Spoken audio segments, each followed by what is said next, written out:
আসসালামু আলাইকুম। কেমন আছেন সবাই? আমি মোটামুটি ভালো আছি। আমি গত কয়েকদিন ধরেই অনেক অসুস্থ। সবাই আমার জন্য একটু দোয়া করবেন আমি যেন তাড়াতাড়ি সুস্থ হয়ে যাই। আমি এখন যে ভয়েস দিচ্ছি আমি অনেক ভয়ে, ভয়ে ভয়েস দিচ্ছি। কারণ যেকোনো মুহূর্তে হয়তোবা আমার কাশি চলে আসতে পারে। তো যাক, যতই অসুস্থ থাকি না কেন রান্না তো করতেই হবে, খেতে তো হবেই। তো আমি আজকে রান্না করেছি সুরমা মাছ দিয়ে, পটল দিয়ে।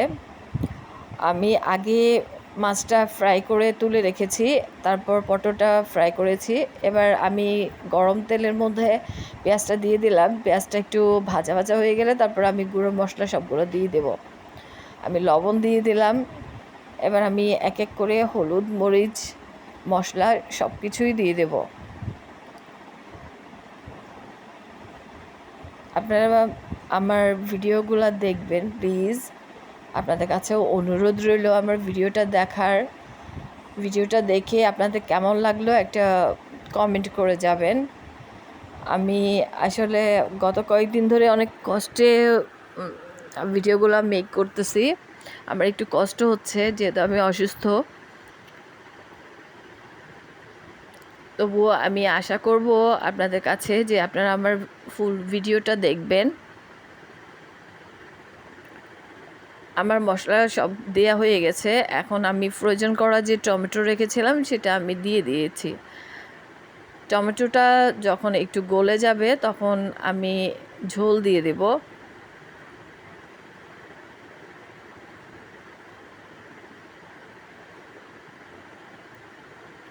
আমি এখানে ঝোল দিয়ে দিচ্ছি।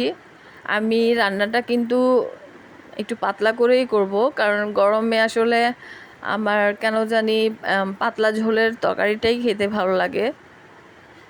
আমার ঝোলটা ফুটে উঠেছে, এখন আমি পটল এবং মাছগুলো দিয়ে দেব। এই যে আমি পটলগুলো দিয়ে দিচ্ছি।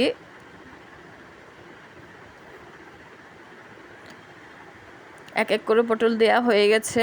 এবার আমি মাছগুলো দিয়ে দেব। ফ্রাই করে রেখেছিলাম আমি, ওই মাছগুলো দিয়ে দেব।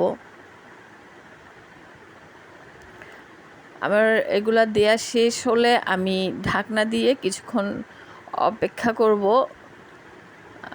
পটলটা সিদ্ধ হয়ে যাওয়ার জন্য। কারণ পটলটা আমি ভালো করে ভাজি নাই, হালকা একটু ভাজছি। এই তো মোটামুটি আমার তরকারি রেডি। ঝোল আবার বেশিও রাখিনি আবার কমও রাখিনি, মোটামুটি ঝোল রাখছি আমি তরকারিটার মধ্যে। আমার আজকের রান্নায় ছিল মাছ দিয়ে পটল দিয়ে। এইটাই। ভালো থাকবে সবাই।